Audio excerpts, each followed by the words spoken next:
اور اور اسی بات پہ رسول اللہ صلی اللہ علیہ وسلم کے دور کا ایک واقعہ یاد آ گیا۔ رمضان المبارک کے حوالے سے ایک بہت ہی پیاری حدیث یاد آ گئی۔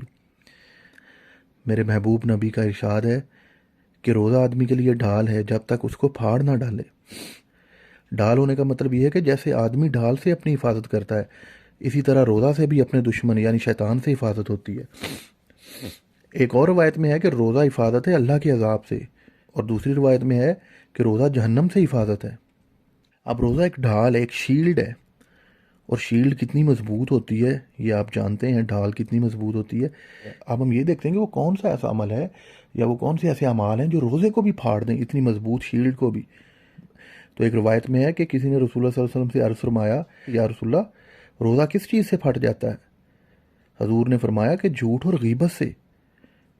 آپ کائنڈلی اپنے دل پہ ہاتھ رکھ کے بتائیے گا، کیا آج ہم لوگ روزہ گزارنے کا مشغلہ یہ نہیں سمجھتے کہ غیبت کی جائے؟ ہم نے تو غیبت کرنا روزہ گزارنے کا ایک مشغلہ بنایا ہوا ہے۔ بیٹھتے ہیں صبح سے شام تک روزہ رکھا ہوا ہے اور کوئی کام نہیں ہے تو دھڑا دھڑ غیبتیں چل رہی ہیں۔ اب یہ دیکھیے، یہ اتنا بڑا مسئلہ ہے کہ بعض علماء کے نزدیک جھوٹ اور غیبت سے تو روزہ ٹوٹ جاتا ہے، لیکن جمہور کے نزدیک اگرچہ روزہ ٹوٹتا نہیں ہے مگر روزے کے برکات جاتے رہتے ہیں۔ پھر چھوڑو پیچھے روزہ کیا رکھنا، پھر جب اس کا فائدہ ہی نہ مل سکا، برکات ہی نہ مل سکی، تو چھوڑو پیچھے ایسے روزے کو، کیا رکھنا روزہ پھر۔ روزہ صرف اس چیز کا تو نام نہیں ہے کہ منہ اٹھا کے اٹھے، سحری کی، پھر سو گئے اور سارا دن سو کے گزارا، اور جو تھوڑا ٹائم اٹھے وہ غیبتوں میں، چگلیوں میں اور بد نظری میں گزاری، اور پھر افطاری کر لی، بس روزہ ہو گیا۔ واہ کیا بات ہے جی، روزہ رکھا ہے۔ پھر ایسا لگتا ہے جیسے احسان کر رہے ہیں اللہ پہ کہ ہائے میں بھوکا مر گیا، میں نے روزہ رکھا، جبکہ روزہ رکھنا آپ نے برکات ہی حاصل نہیں کی۔ روزہ کن کن چیزوں کا؟ روزہ صرف بھوک اور پیاس کا روزہ آپ سمجھ رہے ہیں، اور جو ایکچوئل مقصد تھا روزے کا کہ آنکھوں کی حفاظت کی جائے، زبان کی حفاظت کی جائے، کانوں کی حفاظت کی جائے، وہ تو کی نہیں گئی۔ بد نظری اپنے پیک پہ، ٹائم نہیں گزر رہا، موویز دیکھ رہے ہیں، ڈراماز دیکھ رہے ہیں۔ زبان کا مس یوز اپنی پیک پہ، ٹائم نہیں گزر رہا، غیبت ہو رہی، چگلیاں ہو رہی، جھوٹ بولا جا رہا ہے۔ کانوں کا مس یوز اپنے پیک پہ، لغویات سنی جا رہی ہیں، غیبتیں سنی جا رہی ہیں۔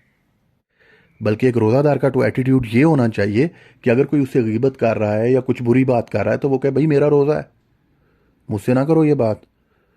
اگر وہ پھر بھی کرتا جا رہا ہے تو آپ دل میں اپنے کہیں گے نہیں بھائی میرا روزہ، اس کی بات کا میں جواب نہیں دوں گا۔ اور آج کے مسلمان کے لیے بنا غیبت اتنا لمبا دن گزارنا تو موت ہے۔ اسے موت نظر آتا ہے کہ غیبت نہ ہو اور تمام دن ہم گزاریں، کیونکہ اللہ کے ساتھ تعلق نہیں نہ ہے۔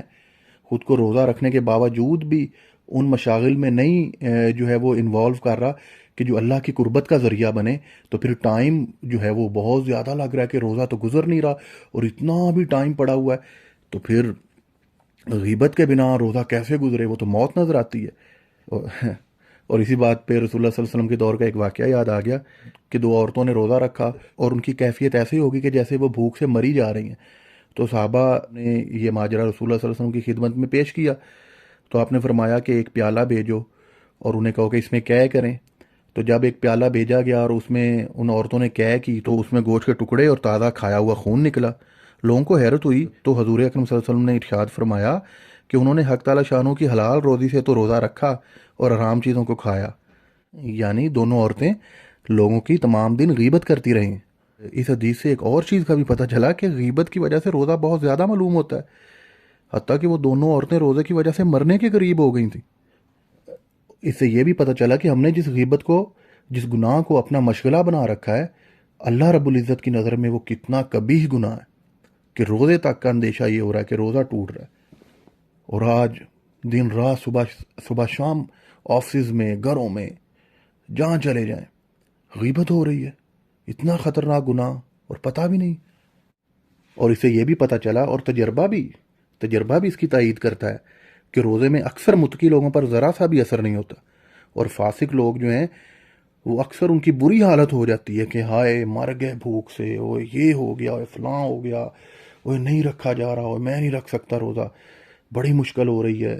اور پھر اگر روزہ رکھ لیں گے تو کہیں گے جیسے پتہ نہیں پہاڑ فتح کر لیا، اور نیکسٹ پلاننگ کیا سٹارٹ ہو جائے گی کہ اب میں 2-4 روزے چھوڑ لیتا ہوں اور پھر روزہ رکھوں گا۔ روزے کو کھیل اور مذاق سمجھا ہوا ہے۔ تو آپ نے دیکھا ہوگا اللہ والے لوگ جو شوق سے روزہ رکھتے ہیں ان کی زبان پہ بالکل گلا تک نہیں آتا، وہ تو خوشی خوشی اس بابرکت ماہ کا انتظار کر رہے ہوتے ہیں۔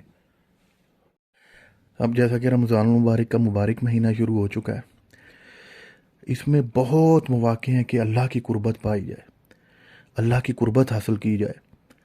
اللہ کی رحمت ٹھاٹھے مار رہی ہے، اور اگر ہم پھر بھی اللہ کی قربت اور اللہ کی مغفرت حاصل کرنے میں ناکام رہ گئے تو ہم سے بدقسمت انسان کوئی نہیں ہوگا۔ نہ جانے ہمیں پھر یہ پاک مہینہ نصیب ہونا ہے یا نہیں۔ ایک اور حدیث کا مفہوم ہے کہ جس کی زندگی میں رمضان المبارک کا پاک مہینہ آیا اور وہ اپنی مغفرت نہ کروا سکا تو ہلاک ہو جائے وہ شخص۔ لگ جائیں اللہ کے کاموں میں، اس مہینے کو گزارنے کے بعد آپ ایک ایسے انسان بن چکے ہوں کہ آپ کو دیکھ کے پتہ چلے کہ یہ ہوتے ہیں اللہ کے بندے۔